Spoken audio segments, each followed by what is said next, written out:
میرے آقا سفر پر ہیں، اچانک میرے آقا کو نیند آ جاتی ہے، میرے آقا صلی اللہ علیہ وسلم اچانک سو جاتے ہیں، اچانک سوتے ہیں۔ صحابہ ایک عجیب و غریب منظر دیکھتے ہیں ایک درخت ہے، ایک درخت میرے آقا سے بہت دور ہے، اچانک دیکھتے ہیں کہ وہ درخت اچانک اپنی جڑوں کو، زمین میں پھیلی ہوئی جڑوں کو پھیلا کر اپنی جڑوں کو گھسیٹتا ہوا، زمین کو چیرتا ہوا آقا کے قریب آ جاتا ہے، آقا کے پاس آ جاتا ہے۔ آقا سو رہے ہیں، آقا کے پاس آتا ہے، وہ درخت سیدھا ہے، آقا کو سوتے ہوئے دیکھتا ہے، وہ درخت جھک جاتا ہے، درخت جھک جاتا ہے، درخت جھک جاتا ہے، اور پھر جھکا ہوا درخت پھر تھوڑی دیر کے بعد اٹھتا ہے، پھر اٹھ کر پھر زمین میں اپنی پھیلی ہوئی جڑوں کو گھسیٹتا ہوا واپس اپنے مقام پر پہنچ جاتا ہے۔ واپس جب اپنے مقام پر وہ درخت پہنچتا ہے، میرے آقا کی آنکھیں کھلتی ہیں، آقا بیدار ہوتے ہیں۔ صحابہ عرض کرتے ہیں یا رسول اللہ صلی اللہ علیہ وسلم، آقا ایک عجیب و غریب منظر دیکھا، آقا کیا ہوا؟ ہم نے اس درخت کو دیکھا، بہت دور تھا، آپ کے قریب آیا اور پھر جھک گیا، جھک کے پھر کھڑا ہوا، پھر واپس گیا، اپنی مقام پر نصب ہو گیا۔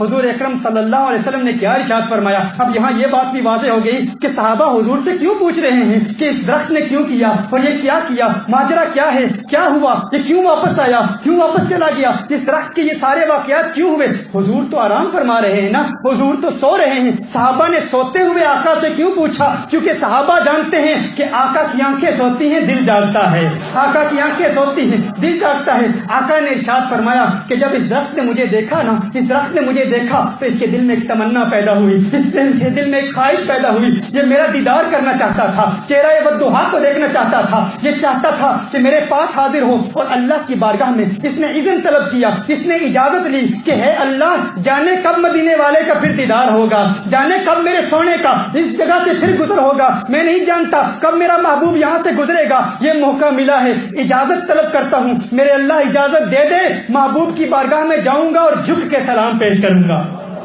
وہ جو جھکا نا، اس نے کیا کہا؟ الصلاۃ والسلام علیک یا رسول اللہ، السلام علیک یا رسول اللہ، جھک کر حضور کی بارگاہ میں درود و سلام کے گجرے نچھاور کر رہا ہے۔ اسے زندگی کیسے ملی؟ وہ کیسے زندہ ہو گیا؟ کھجور کا خوش تنا زندہ ہوا، یہ درخت اسے زندگی کیسے ملی؟ کیا اس کی زبان تھی؟ کیا اس کی آنکھیں تھی؟ کیا اس کے پاس کان تھے؟ کیا اس کا عقل تھا؟ کیا اس کا دل تھا؟ اسے یہ زندگی کس نے دی؟ عیسیٰ علیہ السلام مردے زندہ کرتے ہیں، لیکن انسانوں کی نکلی ہوئی روح کو واپس جسم میں لوٹاتے ہیں۔ میرے آقا ان مردوں کو زندہ کرتے ہیں جن میں انسانوں کی زندگی بھی نہیں ہوتی، انسانوں کی زندگی دے دیتے ہیں۔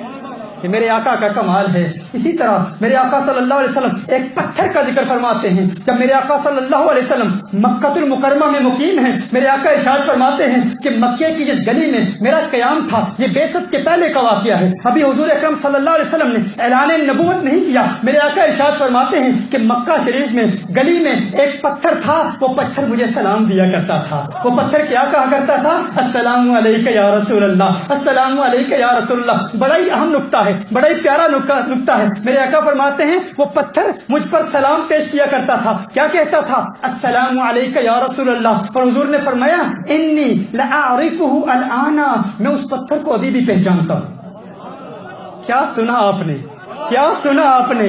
درود و سلام پڑھنے والوں کو آقا کیسے پہچانتے ہیں؟ کیا سنا آپ نے؟ حضور نے فرمایا میں اس پتھر کو اب بھی پہچانتا ہوں، اب بھی پہچانتا ہوں۔ ارے حضور تو سارے پتھروں کو جانتے ہیں، حضور تو سارے پتھروں کو پہچانتے ہیں۔ مکے میں کتنے پتھر تھے، مکے میں کتنے پہاڑ تھے، حضور ہر پہاڑ کو جانتے ہیں، ہر پتھر کو پہچانتے ہیں، لیکن خاص طور پر اس پتھر کا ذکر کیوں کیا؟ خاص طور پر اس پتھر کو مینشن کیوں کیا؟ اس پتھر کا نام کیوں لیا؟ کیوں فرمایا انی لعارفہ الآن، میں اس پتھر کو اب بھی پہچانتا ہوں، کیونکہ وہ آقا پر درود و سلام کے گجرے نچھاور کیا کرتا تھا۔ دیوانوں عاشقوں، وہ آقا جو سلام پڑھنے والے پتھر کو پہچانتے بھی ہیں، اس کا نام بھی لیتے ہیں، تمہارے دل میں بھی تمنا پیدا ہوگی نا کبھی میرے محبوب کی زبان پر میرا نام آ جائے، کبھی کالی کملی والی سرکار کی زبان پر میرا نام آ جائے۔ ارے اگر پتھر سلام پیش کرتا رہتا ہے تو آقا اس کا نام اپنی زبان پر لاتے ہیں،